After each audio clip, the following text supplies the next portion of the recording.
Welcome to part 3 of the course. Congratulations, you made it. And this is actually my favorite part because this is where we're gonna take everything that we've learned now and we're gonna put it into use. But first, before we do any of that, I wanna talk to you about the art of working with clients. Now, it's a big idea, there's a lot of theory behind it, but I call it an art because it really is. There's a lot of different ways that you can work with people. And we've talked about a lot of those ways too. Do you push people? Do you pull people? Do you improvise with people? How do you work with them? When during the day do you talk to them? There's so much that we've gone through. But I want you to take a step back and I want you to think about, in general, how you work with clients, whether they're buyers or sellers.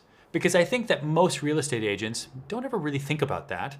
They just think about their personality and they just talk to people on the phone or on the street or in houses the way they would talk to anybody. And that's not correct.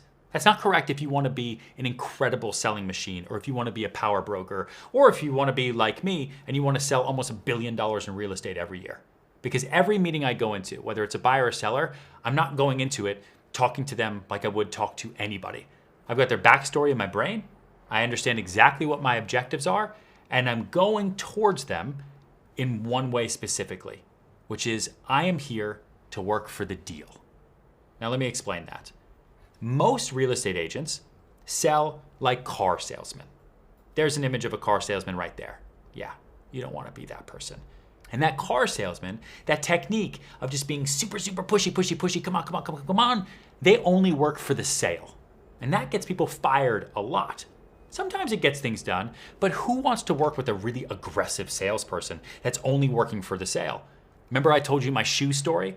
I never would have bought those shoes had that shoe salesperson come up to me and said, hey, you're here to buy some shoes? I got a 2-for-1 sale right now. Do you want to come over here? Do you want to try these on? Do you want to do this? Well, absolutely not. I literally would have walked out of there and I wouldn't have bought any shoes because I would have been uncomfortable.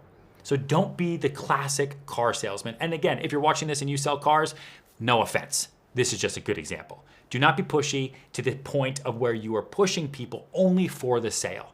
That's not how you work with clients.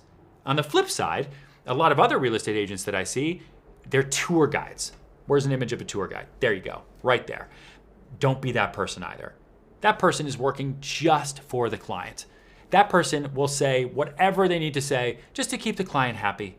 The client wants to go here? Sure. The client wants to go uptown? Sure. Client wants to go into the next state to see some things? Sure, absolutely. Because they're so nervous about losing the client and losing the potential sale that they're just going to be a tour guide, which means they're basically just going to be turning lights on for a living. And a monkey could do that. So I go into every appointment reminding myself, I am not a car salesman and I'm not a tour guide. I am a real estate agent and I'm a real estate broker and I am here to work for the deal and the deal alone. That means I tell people to their face, you and I are friends, but you want to sell this or you want to buy this, I'm going to work for the deal. I'm not here to just work for you. I'm not here just to be your buddy. If you just want a buddy, you should bring a dog to the appointment. And I'm not here just to show you the kitchen and show you the bathroom or show you that the roof is new. Anybody could do that. I'm here to get you a deal because I am an expert salesperson and I'm going to get you the best deal possible, both for the seller and for the buyer, whoever I'm talking to. And listen, even for me, this is still really hard. Sometimes I don't know if I'm doing the right thing with the client and talking to them the right way. Sometimes I still overthink things. Honestly, I really started thinking about this and thinking about the art of working and speaking with clients early in my career when I got my first building.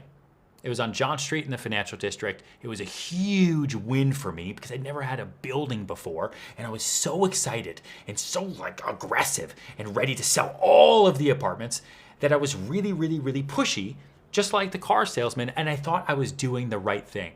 I thought that by pushing and being really aggressive was the best way to get this building sold. And I got fired from the biggest building I'd ever worked on. And still to this day was one of the biggest buildings I've ever worked on. And I got fired from it because I was too pushy and I wasn't working for the client as well, which means that I wasn't working for the deals. I was just working for the sales, which means I was just working for myself and my own pocket. And that was a hard lesson for me to learn because when I got fired in a nanosecond and the client didn't care and they replaced me in a heartbeat. And I learned a lot from that. And I will never go back to that moment. That's why I always work for the deal. I keep the client in mind. I keep the sale in mind as well, but we're there to work for the deal. And that also means if it's not a good deal, I'm willing to walk away from it. I'm willing to tell the client, you know what, I don't think we should do this, because I don't count commission checks until they're actually in the bank account. And a lot of agents do that, and they end up working for the wrong reasons. And honestly, they end up making a lot less money than you and I.